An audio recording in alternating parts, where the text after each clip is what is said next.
Okay, turning back to George Berkeley, I would hope that after last time, the philosophical position that he develops comes into focus rather readily, along with his argument for it. You may have thought initially that the thing he was trying to establish was pretty implausible, but by the time you see how he does it, I think the plausibility rating improves almost 100%.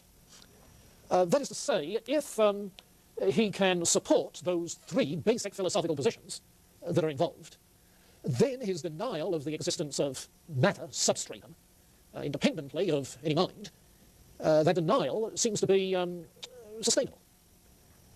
Insofar as the concept of matter is an abstract idea rather than an empirical notion, and as a nominalist he maintains that we just don't have abstract ideas, the word matter has no reference, you see. So when you're talking of the reality of matter, you have no idea what people are talking about. Locke himself had said matter is something I know not what, you see. Now, similarly with his mentalism, because if it is the case that all we know about material objects derives from our ideas of primary and secondary qualities, and if it is the case that we never have primary quality ideas independently of secondary qualities, or vice versa, and that both primary and secondary qualities are relative to all sorts of observation conditions, then it seems to follow that both primary and secondary qualities are in the same condition, namely they're subjective. They're simply qualities of our ideas. And we've no evidence for any unchanging qualities, or if not unchanging qualities, at least objective qualities, inhering in material substrata out there. So his conclusion there seems to be that as far as the empirical evidence is concerned, all that we know is minds and their ideas. And our ideas of material objects are just that, ideas, compounded out of primary and secondary qualities with no notion of matter. So, mentalism. Well, of course, if he stopped there, there would be an immediate objection.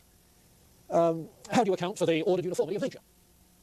Particularly in the Newtonian age, where nature was understood in such ordered fashion, fixed laws, fixed forces, so forth, this perfect machine. How do you account for that? In addition to the question, how do you account for the ideas you have if they're not caused by external material things? Well, his line of thought here is, I think, very simple. His starting point is essentially that of Descartes. I think. And what I think is ideas. Ideas are the objects of thought. It's what we think about. I think. And I think ideas. But then he goes this way. Among our ideas, we have to distinguish between active and passive ideas. If you like, voluntary and involuntary ideas. Because there are some ideas that I have that I choose to have. My idea of a fairy giraffe with butterfly wings is a voluntary idea because I thought it up, I put it together. On the other hand, there are other ideas that are involuntary. Namely, most of the sense impressions would come to us, simply register uninvited on the consciousness. Involuntary ideas. And while it's plain enough that I can be the cause of active ideas, voluntary ideas, it's not at all evident that I could be the cause of passive ideas, because oftentimes I get such ideas not only uninvited but unwanted. Ideas of pain, for instance.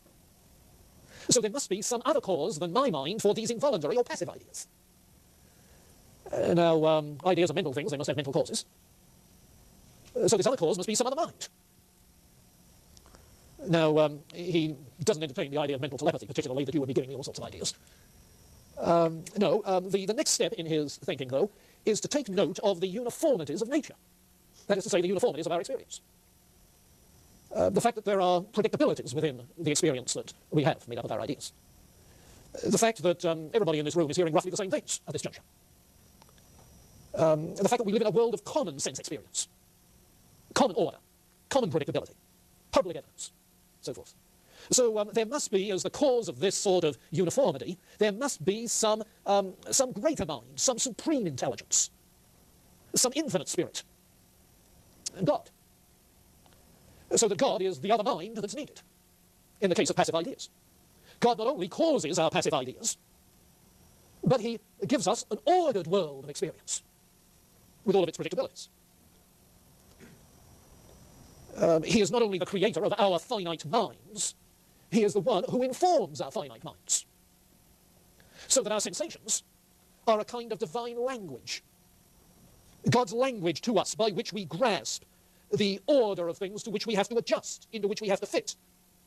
And in this way we participate in God's ideas. It's sort of an empiricist's equivalent of saying that the human logos participates in the divine logos. The human mind participates in the divine mind, inasmuch as our experience is the ordered world of ideas which God has and gives to us. So God then, it turns out, is the sufficient cause, not only the necessary cause, but the sufficient cause of not only all that is, but of all ideas that occur passively to minds that exist. So God then is, in that very real sense, creator of the world of nature, ex nihilo, as well as creator of finite minds.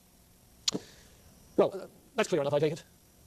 And it's in the light of that that you hopefully have read that little poem that Kaufman, if it can be graced with that, that Kaufman inserts on 237 just before the selection begins. Did you read that? There was a young man who said, God must think it exceedingly odd if he finds that this tree continues to be when there's no one around on the quad. You know, it's the tree that falls in the forest when there's nobody around to hear it. Does it make a noise? It's the tree that's on the quad when there's nobody around to see it. God must think it exceedingly odd if he finds that this tree continues to be when there's no one around on the quad. Dear sir, your astonishment's odd. I'm always about in the quad. And that's why the tree will continue to be, since observed by yours faithfully, God. It's not that the world pops in and out of existence. No, it exists endlessly in God's mind from the moment he first thought it up.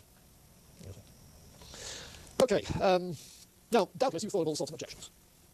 Kaufman gives us some, but let's pick yours up first. I'm curious. What would you say about a person who is suffering from hallucinations? Is God basically playing with Or when you see optical illusions, hallucinating? Yeah. Yeah, and you want to say, really, hallucinations are things we cause, but they're not voluntary. You see, is that an exception to his way of distinguishing the voluntary and the involuntary? And I think you'd have to say yes. I don't know that he discusses it.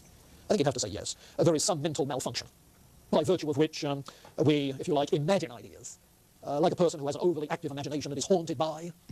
You see? You could say like dreams.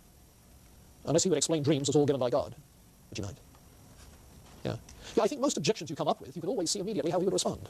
I just wanted to use that Yeah. how you see God uses vision as territorial evil in the world. Yeah, he deals with the problem of evil at some length, and unfortunately Kaufman didn't include that material.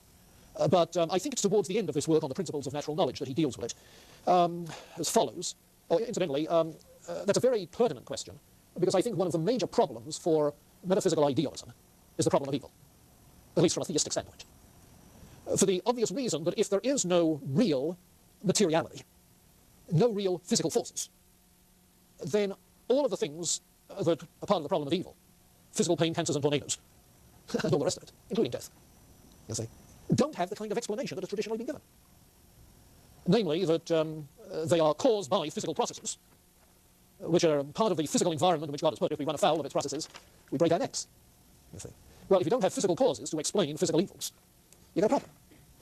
And inasmuch as those things come to us as passive experiences, you have to say God causes it, directly, you see. So idealism often has a problem with that, and so there are idealists who try to handle it by affirming a finite God. That while he has all the power there is, it's not infinite power.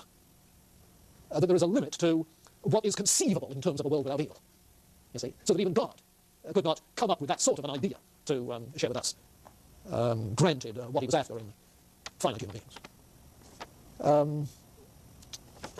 Yeah, other idealists will argue that physical evils are illusory, where you get closer to the hallucination, the sort of thing. And somewhere in that ball game, you'll find the attitudes of Christian Science, which is an idealist metaphysic. In fact, some years ago, I had a student who had come from a Christian Science background, and when we were talking about Berkeley, he said something like, you know, that's the way I was brought up to think. Berkeley. Now, how does Berkeley himself handle it? Well, his emphasis, of course, is going to be that the world of nature is, as Newton has depicted it, a world with a fixed order that isn't arbitrarily interrupted by God. It's a fixed order, this general order of nature. He maintains that this general order of nature is essential for the guidance of ordinary life. The environment has to be predictable. It's essential if we're going to be able to understand nature's processes. You could add do science, use nature's resources. It must be orderly and predictable. In other words, it's essential for all human planning, all human purposes, all mental activities. And these advantages outweigh what he calls particular inconveniences. So that he's using what historically was known as the greater good argument. Evils are permitted for a greater good. They are built into the orderedness of things for a greater good. Now, the term particular inconveniences seems to underrate the problem. But he wants to say that problems of this sort, natural evils, are necessary in bringing out the contrast accenting beauty, shading the picture so that we can really see what's good and pursue it. In other words, the fact that there is pleasure and pain involved in human experience serves as God's pedagogue, schoolmaster, in teaching us how he wants us to live, teaching us how to behave, which of course is one of the things that John Locke said in talking about ethics. That pleasure and pain provide sort of reward and punishment, provide a kind of built-in discipline in learning what's right and wrong. So that in that sense, pain, fear are necessary to our well-being when seen in larger perspective. So his is a greater good kind of argument, which of course is essentially the same as Christian theists have used throughout the centuries for natural evils, the greater good argument. You see. So that while you might say that this is particularly a problem for an idealist, all right, if an idealist can use a greater good argument, he's in no worse case than anybody else. Now, when it comes to human sin, he's very explicit. This is our active idealist, you see. And the consequences of that on other people, well, God orders their experience consistently with the effects of your intentions towards those other people. So, combination of free will argument and greater good argument gets carried out. Would you say then that the natural evils would be a part of that process, even if sin is never evil? Yeah, he seems to, yes. So is therefore man mortal by nature? That wouldn't necessarily follow. It could be that the experience of death is something which God gave subsequent to the fall. Now, I don't think he discusses that particular question, at least I don't recall it. Oh, yes, yes. But you see, whatever you say about the question you raise is natural evil due to the fall. The fact is that any finite physical being is very contingent for existence on what happens into the environment. Adam could have fallen out of a legitimate tree and broken his stupid neck, you know? I'm not inclined to buy the notion that natural evil began with the fall. I think it's pretty obvious, unless the floor of the garden was sterile, that bugs were squashed every time people walked around it. And if animal death is part of the problem of natural evil, then, you see. Berkeley as bishop, probably incarnation, as like greater spirit. All right, David, now think. How do you suppose, get some active ideas going, how do you suppose Berkeley would respond on the incarnation? I'll start with an easier one first. How do you suppose he would react to the question, well, you mean that God didn't create the heavens and the earth? Well, what would Berkeley say? Well, I think that why it's so hard to find an error in Berkeley is because as much as it seems he does very little. All he does is he takes out the middle thing. I mean, in a sense, okay, God could either actually give us physical bodies and give us all this physical stuff and then place us in here, yeah, and then we have all these perceptions, or he could just like have us a spirit being and just automatically shove all these perceptions into yeah, our being. Yeah, I mean, who cares? Either way, it's going to turn out that God did it and it's on to us. Yeah, you see, God created the heavens and the earth. Now, how would you translate that into Berkeleyese? You see, it may be easier to say Berkeley's. How would you translate it? Well, it would be something like this, that at a certain time, God brought into being finite minds and began giving them ordered experience of natural world. You see?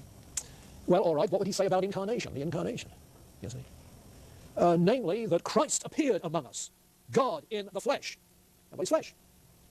Flesh, in Berkeley's, you see, is certain ideas, certain experience, passively received. You see? So that Christ was as fully human in that regard as anyone else. Born of a woman? Yes, as really as you are. You see? Because he's not denying anything that is experienced. All that he's doing is making us think twice about the ultimate reality underlying what is experienced. I was going to ask them, but since he says that we get passive ideas because God uses it, does that mean when Jesus, he would receive passive ideas as well as... Yes. Yes, this would be part of his humanness in the incarnation. If he is fully human as well as fully divine, this is the way we've always understood the incarnation, you see, in the history of the church. If he's fully human, he will experience things as we experience them. Yeah. So you don't have to adjust your thinking about Christ's earthly experience any more than you have to adjust your thinking about your experience. You still experience just the same thing as you do, and so did he.